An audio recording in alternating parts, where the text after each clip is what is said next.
Welcome to this Stencylworks tutorial, which will demonstrate how to use the elevator behaviors that I've uploaded to Stencyl Forge. My name is Innes, and you can find me on the Stencyl forums under that name. During this tutorial, we'll use a completely blank game, so it's clear that there aren't any extra behaviors or settings hidden away. So let's start straight away with a new game by selecting File, Create New, Game.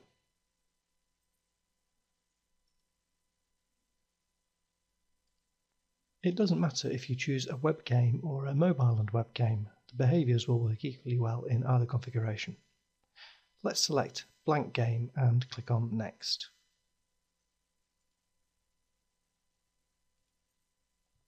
I'm going to call my game Elevator Tutorial, and I'm also going to leave all the settings in their default state and just click on Create.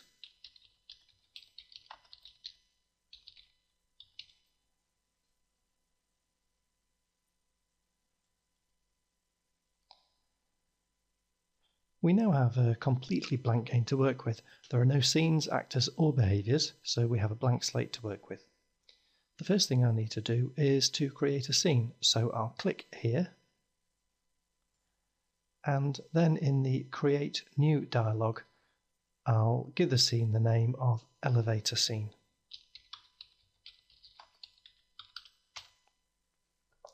Again, we'll leave all the settings in the default state and click Create.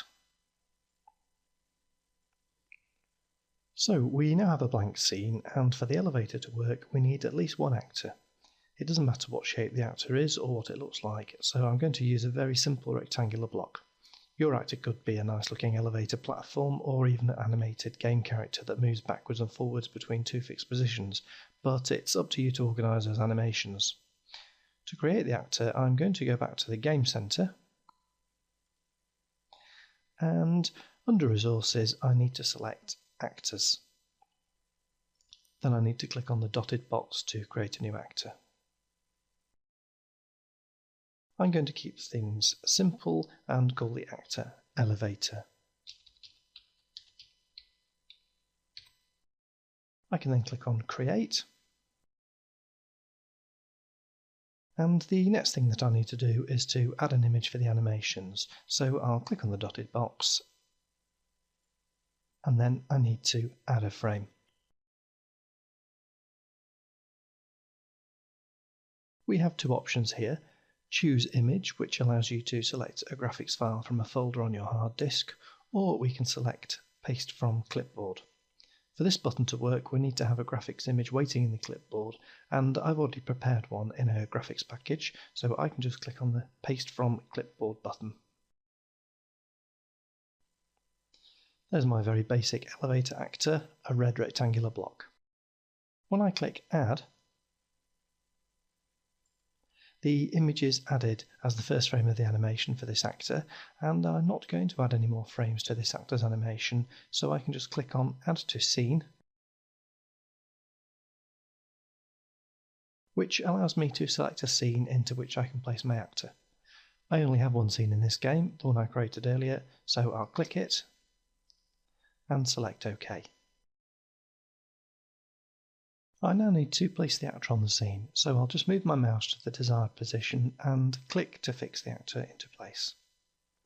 When I move my mouse, I'm given the opportunity to place another identical actor on the scene, but I don't want to do that, so I'll press Escape on the keyboard. The next thing I need to do is to find the behaviors that I'm going to use, and these are on Stencyl Forge, so I'll click on the Stencyl Forge icon, and Stencyl Forge will load up with all the latest resources, and I'm going to search for elevator behaviors. So I type elevator in the search box and press Enter. Now I found that sometimes when I first do a search it doesn't come up with the results. If I press Enter again, I should see the behaviors that I'm looking for. So, as you can see, there are currently two elevator behaviors that can be found on Stencyl Forge, and these are the ones that I uploaded, one for horizontal movement and one for vertical movement. Bear in mind that additional behaviors with the word elevator may be available in the future, so it's worth double checking that you're downloading the correct behaviors by looking at the username of the person who uploaded them. I'm going to download the vertical elevator movement because I want my elevator actor to move up and down. But if you want to use a horizontal elevator, it's implemented in exactly the same way, so you can still use this tutorial for that behavior. So I'll click on the vertical elevator movement and select download.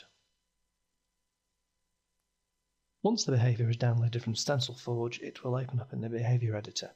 And on the left-hand side, you can see the blocks that make up the instructions for the behavior.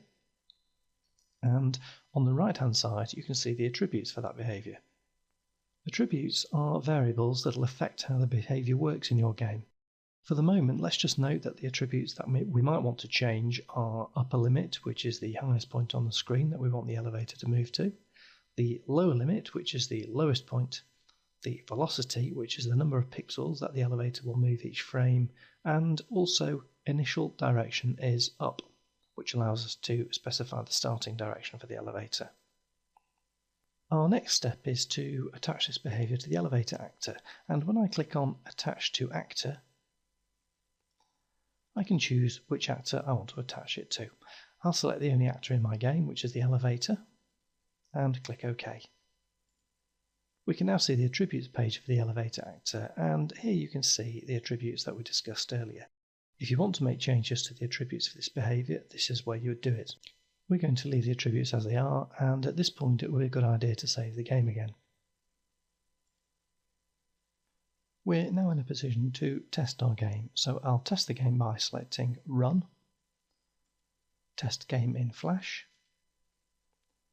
and when the Flash player loads the game, we can see that the platform is moving up and down. Now, this is the behavior that we're looking for. However, if your game has physics in it, which is highly likely for a platform game, you'll need to change the physics setting for the elevator actor so that it isn't affected by gravity. To demonstrate this, we'll close the Flash player window, and I'm going to change the gravity for the scene to 85. So I'll select the scene, I'll select physics, and I'm going to change the gravity to 85. If I save the game and test it again,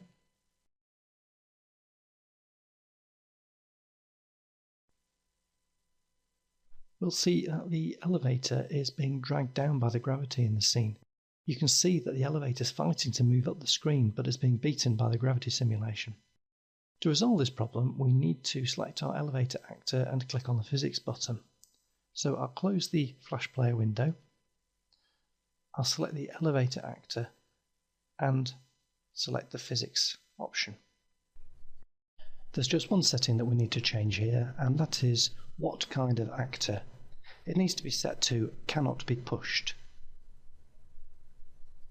so that other actors can't push our elevator out of its movement pattern, and this also prevents our actor from being affected by gravity. I'll save the game again, and when we test the game, we can see that the elevator platform is unaffected by gravity.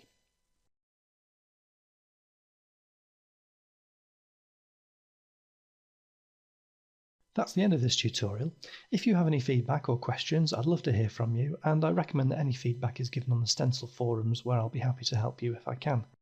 If you have a different or even a better way of creating elevators in a Stencyl game, please let me know, and if you have a request for a specific Stencyl video tutorial, please get in touch and I'll do my best to put something together.